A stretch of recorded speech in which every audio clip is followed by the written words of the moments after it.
Welcome back to Further North, everybody. Now, massive W season coming up. And our favourite guest on the podcast we've ever had, Tess Craven, is back. You're basically hosting this thing now with me, Tess, right? Oh, God. I don't know about that, but no, I'm very happy to be back. How you been? What's been happening over the off season? Obviously, premiership, and then off you went for a few months. We haven't heard heaps about the W, and it's all about to ramp back up. Yeah, well, yeah, it's a very long off season. So I was at uni. A lot of the other girls were at uni. A lot of us commit more to like our outside things during this off season period. So I was full time at uni for the last semester. I've been doing a bit of coaching, just at a local club, Camberwell, and yeah, training pretty much. Getting away here and there because it's pretty hard to get away once you're in season, and but busy obviously because like full-time uni and training is can be pretty hectic. But good to have a bit of a break from it all, but more than ready to get back into it now. How's the coaching going? What sort of like coaching a specific, midfield, forward, or just doing some general stuff? Tell us about that. Well, I was head coach of the Camberwell under-19 girls team. It was probably just, that level is probably more just about like player retention and like just a bit of fun, a bit of a break from like year 12 stress, VC stress.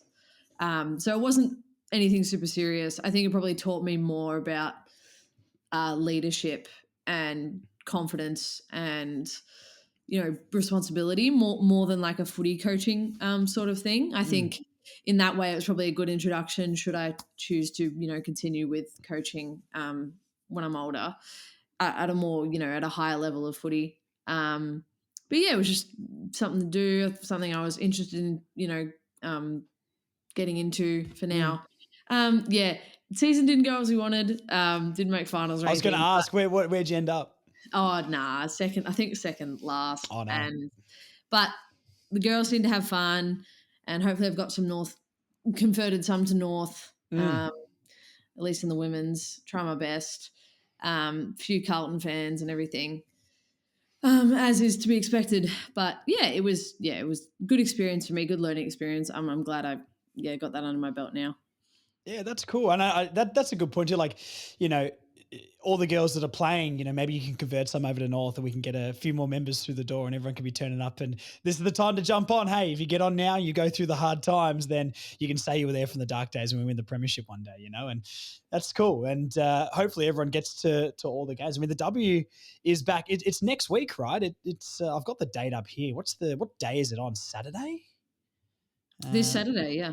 Yeah, wow. Against the Cats, down there, I believe. Yes, down there, yep. Unreal. That ground scares me, Tess. I've seen North with the men's lose a lot of games down there. So if you could go down there and fix up that hoodoo for us, that would be pretty nice, actually. Yeah, we don't love it there either. We always play don't play great footy down there usually. And Geelong as an opponent, they're usually one we struggle against. Well, that was the only game we didn't win last year, right? Because that was the draw, yeah. Exactly, yeah. And honestly, for years now, like we've won, but it hasn't been, one of our best games, and we've had to really claw and scrap to get that win. And obviously, like last year, they were better than us, and we just got lucky at the end of the day. Like maybe conditions played a part because it was raining and stuff like that when we played last time. I think, to be honest, we probably got lucky that was just a draw. Given that, and so. Yeah, it's interesting to have them first up. I guess maybe last year, same thing, like we had Brisbane round one. And it's good to sort of, we hadn't beaten Brisbane ever. So it was sort of like get that hoodoo straight out of the gate. So I think it'll be good actually. Yeah, not a bad sort of season setter, to be honest. I mean, I was at that Cats game, and it was raining, and I think we were ahead, and the Cats kicked the last few, didn't they, to sort of draw even, and we sort of got away with it a little bit at the end there. So it's a good test. And what is it about the Cats when you play against them that you don't think you play your best footy? What do they do that gets to you? Oh, you know what? That's such a good question. Like, I don't know. I think something in this league, maybe last year I think it was just like we showed up not ready to play, and they showed up way more ready to play, and just took it up to us. And we, yeah, like I said, had to claw and scrap and really fight even to get a draw. Um, but also I think like they're a pretty good team. Last year was an anomaly, to be honest. Like they definitely didn't have the year they wanted. I think we would have hated to have played them in finals. They just didn't like Mm. get there with injury and everything. So I don't know. They're a good team. I just can't, like, it's weird. Like we just never have, at least when I've been here, we just have never played, probably a full game as we would have liked against them. Whereas like I feel like we have done that with every other team in the competition now. So Mm. yeah, I don't know. It's like full credit to them, obviously. Like it's actually really exciting to have this game first up. Those things are weird in footy too. It's almost like the dimmer curse, right? Where every time Gold Coast come down to Melbourne and play Richmond, they can't seem to get over the line. There's no reason for it. There's no explanation for it. It's just Yeah. it just doesn't all click. So that's Yeah, and even, interesting. like back in the day, it makes me think of like the Kennett curse. Like back in the Yes. day, just Hawthorn could never beat Geelong, but they would beat everyone else. And yeah, I don't know, just funny things in football, right? Yeah, I know. I mean, look, North Melbourne can't really beat anyone in the men's at the moment as well. So if they could break that curse, that would be fantastic. Have you watched much of the blokes this year? How do you sum up their sort of season? And Oh, obviously, it hasn't been what we all hoped, but I still think I've been fairly positive on the pod all through the year, even though there's negatives to talk about. But I think when we're at, chatting about the positives and trying to focus on those, I think we have improved. What's your sort of take on it? yeah, I've been watching the pod actually, and you're incredibly positive when Thank you, you, Tess. especially compare yourself to, some of the comments you see on social Oh media yeah. and just in general, like Twitter's a hellscape. Oh, it's After an awful. off I game got this rid of week. Twitter because of that. I couldn't do it anymore. Yeah, it's brutal to look at, and I really feel for the boys who, yeah, I think that's a big difference between AFLW and AFL. Like, sure, they get more popularity, more money, all of this stuff, but they also get way more scrutiny. Yeah, Um, for sure.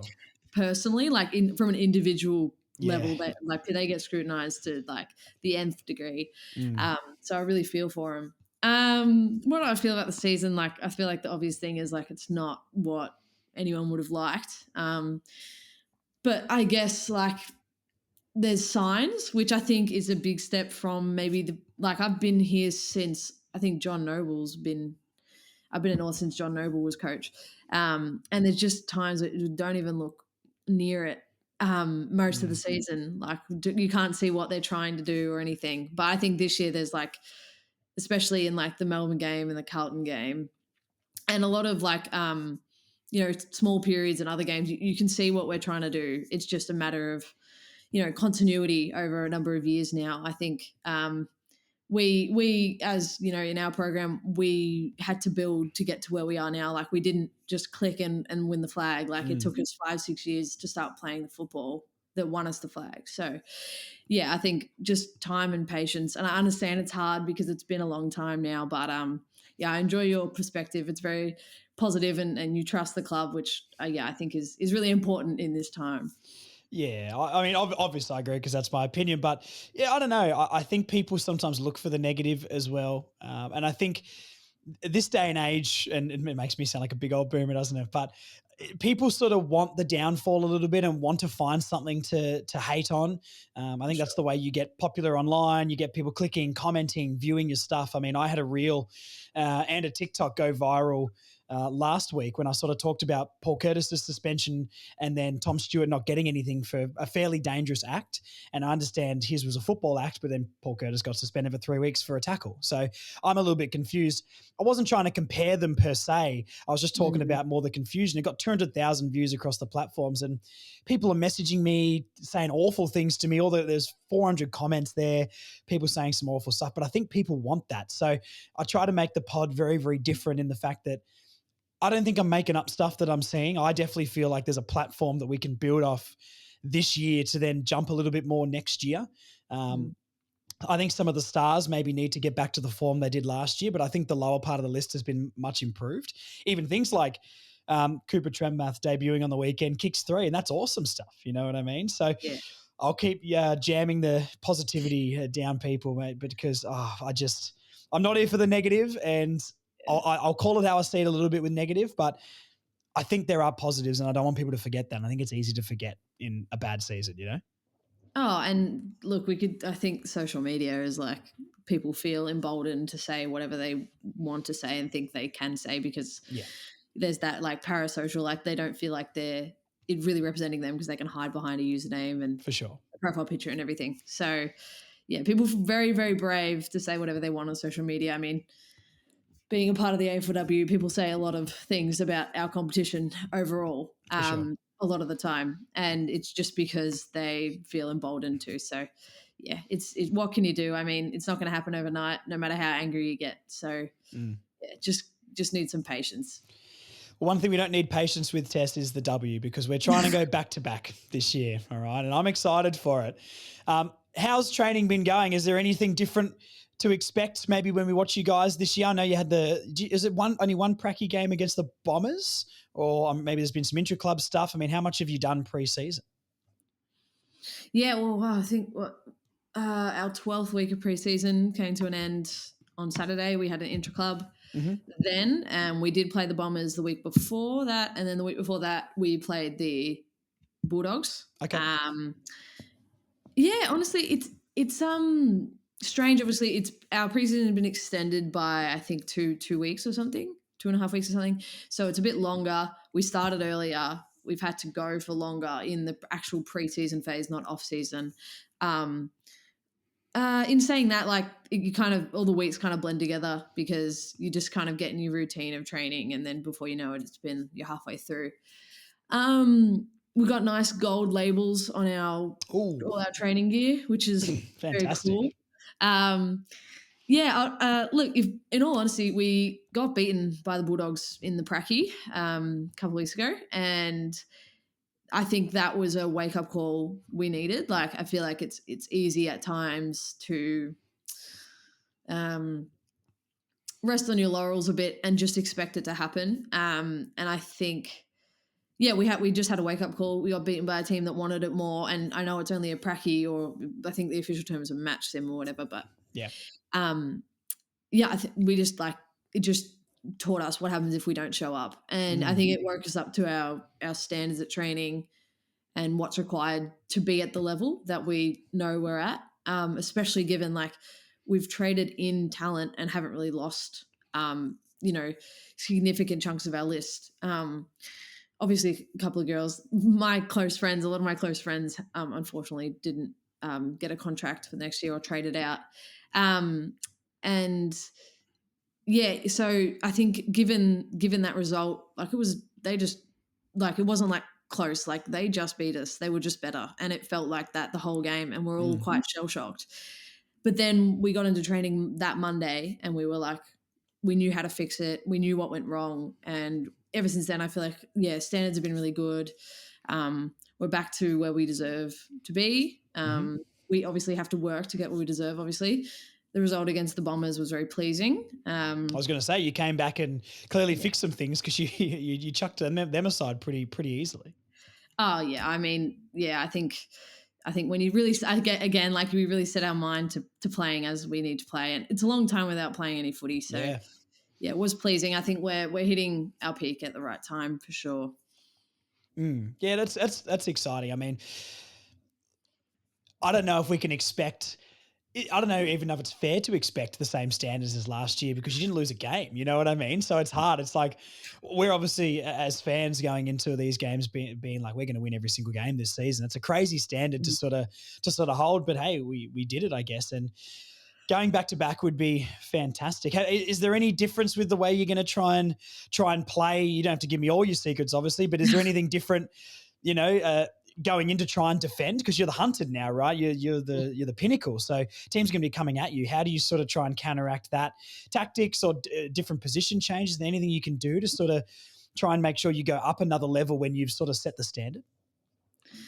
Yeah, well, I guess that's the thing. We're very privileged in that we have done all of the big jumps of improvement that we've needed to over the past, 5-6 years. And so we don't have to change that much, but we can add little details that make us more versatile as a team and make us so that say if some team scouts us really well from last year, we'll have something new to go to this year, and it won't stop us. And I think obviously like we just took a lot.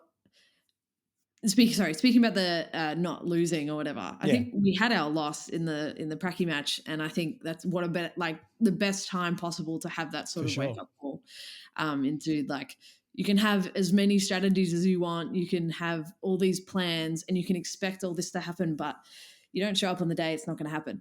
So that was, I think, looking back on it, it's a real blessing that happened when it did. And yeah, the Hunted's a difficult one, isn't it? Like we kind of had this underdog story, I guess, ever since I've been at the club. So it's a privileged perspective, and something we've spoken about at the club is, pressure is a privilege. Sorry, give No, me a you're minute.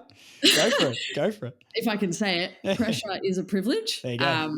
And yeah, but overall, nothing changes. We enjoy the journey together as a team. That's a big thing Croc is on. He says the silverware and the wins and stuff come as a result of us enjoying the journey together and getting better every day. And yeah, so I think even last year, like when we were undefeated going into the granny, we didn't care so much for the undefeated label. It was more just that we were playing the footy that we know we can play. And when we do that, the wins and stuff just come, like it's about, again, about the journey, not about the destination. So That's sure. yeah. The journey sort of makes the destination come quicker, I think, in some ways as well. Because it is true. Like, not that I've played sport at your level or anything like that, but, it is about enjoying it at the end of the day. And it doesn't matter maybe if you're AFL, AFLW or whatever, like local league or whatever, it is sort of about making connections to the club. And if you are mates with people at the club and that sort of stuff on match day, that does show. And you're right. Even when we are talking about the men before, like it is continuity. There's so many 19, 20-year-olds in that team that, you give them 2-3 seasons all playing together, you're going to see link up improve. And then when, almost like the W here, where you've played together for those years, it's been a 5-year process. Now you're sort of seeing the fruits of that, where where, such and such is going to be on the field, or who's going to be trying to run and support you. That person's going to be out that side for the handball and that sort of stuff. So yeah, it's good continuity. And look, another way that you've strengthened as well is to bring in, and is it Eilish? Ailish, damn! I thought I was going to nail it first go. Ailish Sheeran. How's she been so far? What do you reckon? Like she's going to add to the group? Well, I mean, yeah, she's a dual All-Australian, and she's been in the competition for I think 3 years, so 3-4 years maybe. Yeah, wow. So two of those years, I think in her first year as well, she was All-Australian straight up. So I Wow. think that says a lot about her. She is such an athlete. She is ridiculously strong, and quick and fit, and like, yeah, she towers over a lot of us, which, yeah, I think is just like a credit to her as an athlete, more than anything. I think she'd be good at whatever sport she chose to play. At her time at Richmond was kind of, she had a few injuries that disrupted her run of form and stuff. And unfortunately, for a couple of weeks, she had I can't remember what it was, but it was a minor knee injury, nothing structural, but she was out for a couple of weeks. But yeah, she's really, again, like hitting her strides at the right time. She's had a couple of weeks training back now. She's fully ready. Obviously, it's another thing learning our system. Like you have to unlearn one team's and learn another's, which is like, can be daunting, but she's taken it in her stride. Her strength, she's so strong, as I said, but she's really powerful. So like she can intercept and go, and you probably won't catch her. She has a booming left kick, so left footer. So she'll, obviously come off the half back. That'll be really useful for us to start our offense. And I think a lot of us would learn a lot from her in terms of like training standards and stuff like that. So yeah, can't wait to see what she can do. Yeah, that's exciting. I was going to ask what the position will be, but yeah, running off half back is exciting. I mean, especially. The good thing about her is she's versatile, so she can. Half back is a good home. That's where she was an All-Australian, but she can also play inside mid, maybe a bit of wing. Okay. Yeah. Yeah, cool. What about your position? Where are you going to play this year? Is it? We saw you a lot on the wing. I think we talked to you last time after the granny, and just watching you run up and down. All of a sudden, you're in the back line, you're in the forward line. I'm thinking, geez, I'd be absolutely buggered if I was trying to do that. Are you playing wing again, or is there any mix up with your position? Yeah, no, mostly wing. just I think it's just where I've settled. Yeah. I've played there, trained there, played there most of my time at North. I've had little, like obviously last year had a bit in defence. I've had a bit, like a very minor bit forward at the start of my career and whatever. But I think wings my home now. I think I had an off season that I really obviously wanted to focus on getting fitter, and I did that and hit PBs and everything like that. So I think utilizing that fitness in a wing position makes the most sense. And yeah, I really enjoy it. I've really grown to enjoy it because you can be everywhere on the field. Really, Mm. you can help in defense, you can help in offense, you can be that link in the chain that gets us from defense to offense. So yeah, I've really grown to love it. So just be on those wings again, most Yeah. likely.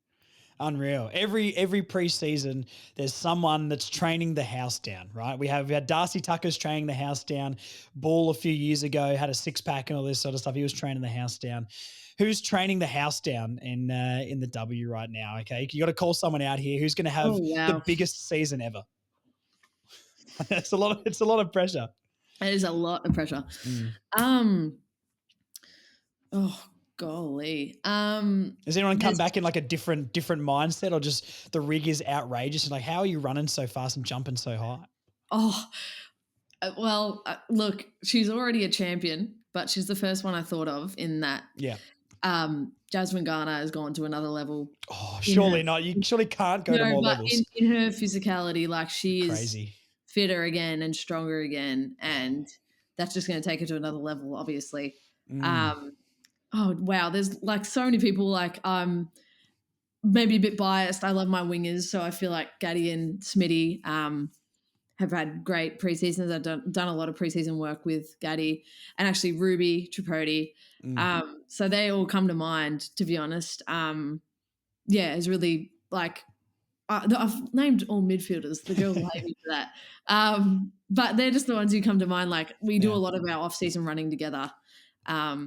And yeah, I think those are the main ones. But wow, I honestly, I just have to say it like Jamin. I know it's kind of underwhelming because she's already so incredible. But No, yeah, nothing actually, underwhelming about. Yeah, yeah. Go.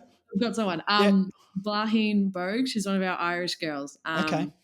I think she came over last year late, and so she didn't have much time to learn the game. She'd never played footy before, and so I had to learn the skills, the structures, all that from blank Mm. last year. And I think she came over earlier this year. She had a whole like season or so under her belt from last year, and she's just come back. Obviously, elite speed as an Irish, Mm. but yeah, she kicked 3 goals in our pracky. I think she's a real Unreal. goal threat. So I think she'll be really good this year. And I'm going to shout out another Irish, Erica O'Shea. I think she's come back. Well, I was going to say the six pack on Erica is outrageous. Oh The washboard abs, my it's goodness, she does outrageous. not mind posting them, does she? That No, I girl? saw that a few days ago. I was like, oh my god, I She doesn't get out of activewear. That girl. no, I Oh, think she she was a wears. tag there for an activewear sponsor as well. But hey, if you're an activewear company, fantastic advertisement for it. The abs is outrageous. Oh my Mm. god! Do you ever see Death Race with Jason Statham in it back in the day? Ever seen that movie? There's a I scene where didn't. he got down to like 5% body fat, and he's just training in like a prison. And I've never Mm. seen a man more shredded in his entire life. And Erica's got a little bit of Death Race about her with that rig. It's the abs are She's ridiculous. Yeah, she's a bit Harry Cheezel about her. She's very Mm. like all natural. Like Okay. she has like if we have lollies, she'll have honey or like Oh, really? she's like very on the or dates or like fruit or something. So she's takes it all very seriously and it works obviously. Mm.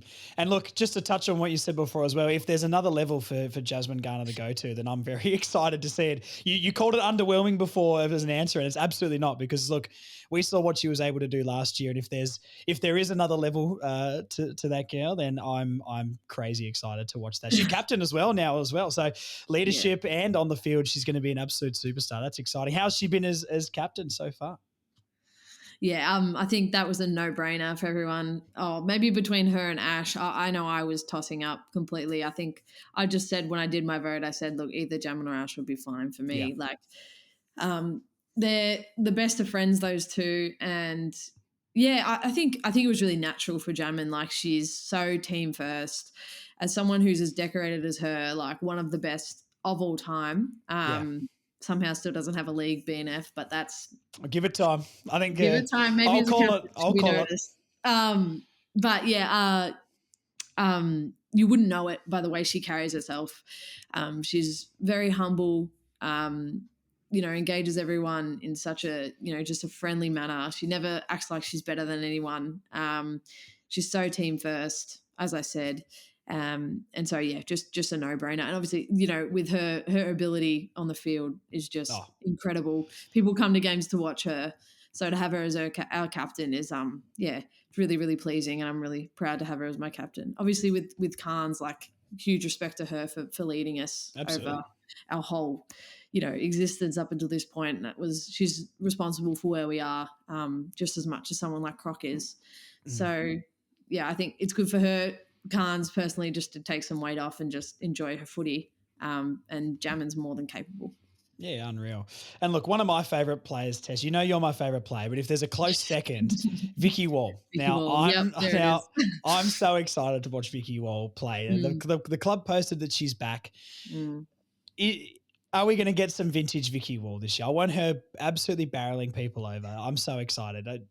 I don't. There's not been a player in just football history that's got me off a seat as much as Vicky Wall, I reckon. I get so into it at the ground. It's so good. I was standing in the forward pocket once, and she's running. I could see her coming from about 10 meters away, and I got Vicky vision, and I'm just like, oh my god, she's going to absolutely poleaxe this chick. And she ran through her, picked up the ball, and snapped a goal. And I was standing in the pocket for it. I'm like, the best thing I've ever seen. This is almost, there's only a few players I can look at, right? I look at Daniel Wells when he was dancing around.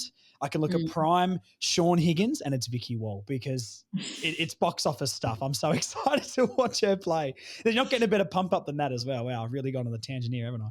Yeah, no, you need to get her on the pod, clearly. She's ghosting me, Tess. She doesn't answer my DMs. Oh, she's a very popular lady. She's the Irish Sam Kerr, I've been told. The Irish Sam Kerr, wow. I've heard that, yeah. She's a bit of a Gaelic legend. Big time. Over there. Yeah, of course. Why wouldn't we see that? I think, yeah, she actually, I think she unfortunately lost the, I think it's called like the All Ireland final. I'm so sorry if that's completely wrong. But she unfortunately lost that, which I think she's won it a couple of times. So I think she's coming back angry. Yeah, and an angry Vicky Wall. We had happy Vicky Wall last year. Now we're getting angry Vicky Wall. Awesome. Yeah, I know. They might look like the same thing, but they're very different when they hit you on the footy field. Yeah. I always try and dodge her if we're in a tackling drill. That's just smart, Tess. You're just human. I just don't really I'm not on non-game day. No. But yeah, no. I mean, of course, yeah, it's great. Obviously, great to have her back. She's such an important part for our team. She's so dynamic. She can play as a tall or a small.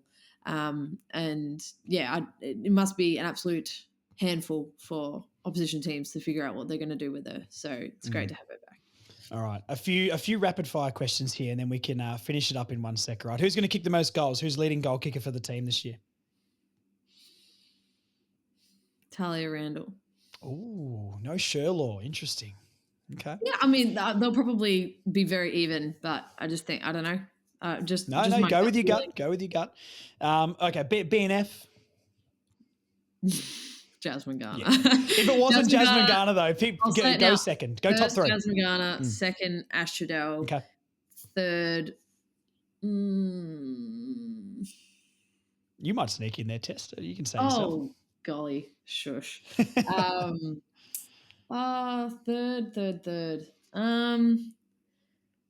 Maybe like Mia King. I feel like she deserves it. Not a bad I know shout. I've just named the midfielders, but that's, you know what? That's how BNS and there's bias there, and that's fine, Tess. That's fine. As long as you own your bias, that's the best thing. It is a midfielder's award, really, though, isn't it? Like, really, yeah. Yeah, realistically. Most improved player who's coming back and just having a different year. I think I sort of said this one, but probably Blaheen. I think she's just come back with such a it must be so daunting coming to a new country and not knowing the sport. So just all that experience and understanding under her belt, yeah, I think that'll do her wonders. And look, not that this is a real award, really, but I want to give the defenders some credit here. Just Defender of the Year, or whatever they should call some sort of award for the defenders. Defender of the Year, wow. Oh wow! Look, my first thought I just think of Jasmine Ferguson. She's the last line of our defense more often than not, and just gets the job done and is really beaten. So I think nothing personifies a solid defender like Ferg. So I'll have to give that answer. Unreal. Well, look, anyone listening, get your multis on and put all those in a multi for the year and see what we can win. And we'll get corporate box seats to the W Grand Final when we make it this year. Not that you're saying that, Tess, but hey, I'm backing us in. I'm after a three-peat, to be honest with you, just as a fan. No pressure though. It's fine. Aren't we all? No, that is true. Well, look, I think that's about all I've got for you, really. I can't think of any more questions to ask, and I think we're all pretty excited. So, look, which is the round 2 is the first home game for the season? Who's that against? Port. Okay. Yeah. 105 Sunday, August 24. So get down there. We want a massive crowd. I mean, look, are they doing anything for the premiership and that sort of stuff for that game? Yeah. Like the flag unfurling. Yeah. Well, that means we absolutely got to get down. Day. Yeah. Unreal. Yeah, so get down, guys. It'll be great fun. Absolutely. Get down there and we'll absolutely pack it out. We'll be fence-sided. We'll be screaming like the angry bogans we are. And we're going to watch... My favourites. Look, we're going to watch Tess run about 45 kilometres in the game and rack up 35 touches. Vicky Wall's going to kick 6. And, wow. But somehow Jazzy Garner 3 votes because that's just what she does. So there we go. That's right. I'm excited. Well, thank you for coming on again, Tess. Look, I'm sure we're going to get you back on for more in the future because you're the number 1 guest around here. So good luck for the season. Thank you for coming on. And everyone get down and we'll get down to support us to the flag unveiling and hopefully back to back. Thanks, Josh.